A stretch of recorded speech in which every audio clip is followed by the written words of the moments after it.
Hey, YouTube family, it's a man, Superman 2000. I'm back in action. And I got good news. Conor McGregor is not retired. Woohoo!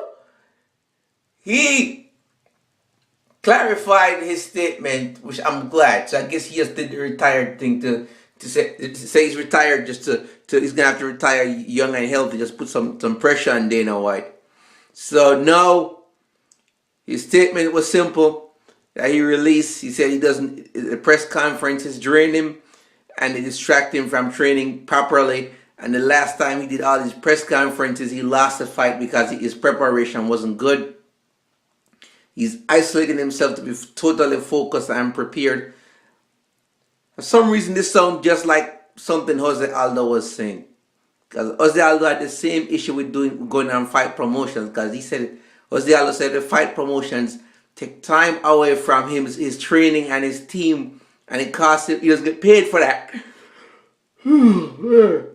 Long day at work. Tell you about it later. But nonetheless, Conor McGregor isn't retired.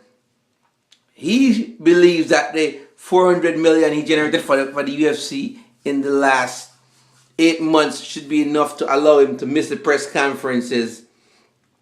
Also, his justification is that the tweet that he made generated more publicity than the UFC could have themselves with their 10 million that they spent. So now it's coming down to the press conferences. He believes he needed time.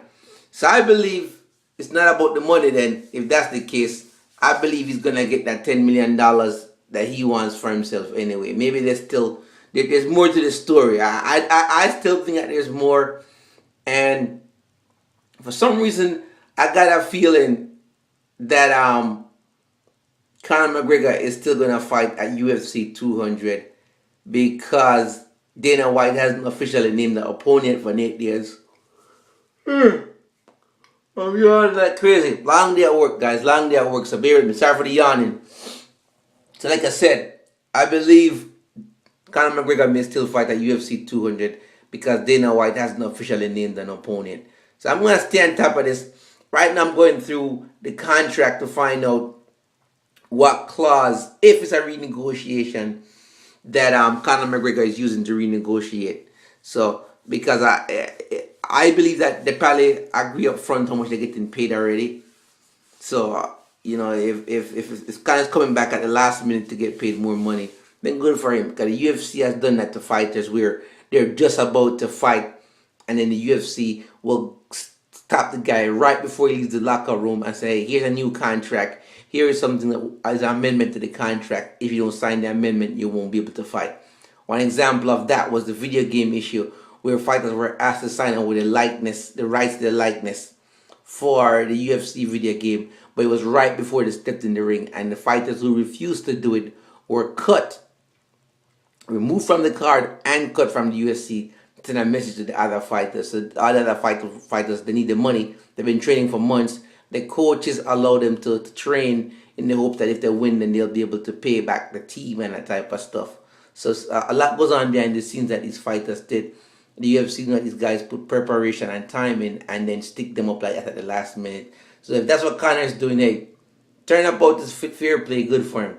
Now the press conference issue, I'm not a Conor fan. Anybody know me know that. I'm no Conor fan. But I agree with him. Because in boxing, the boxers do that. But in UFC, I find that the fighters, they've been doing a bit more. Because he said, hey, it's right in the middle.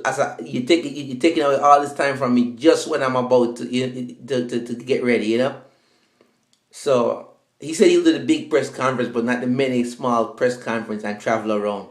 So I believe he's hoping that during that time that Nate Diaz is doing all the press conference and all the traveling, Nate Diaz won't be able to train effectively, and he'll be able to condense his training and make adjustments during that time and come out and get the win. But if you're gonna exempt Conor McGregor from the press conferences, then you're gonna have to exempt Nate Diaz from the press conferences, because if he won't have enough time to train properly, and it will be an uneven match, one man will have an advantage of being more prepared. So it was almost like Nate Diaz would be in the same situation again where he was coming in with a camp.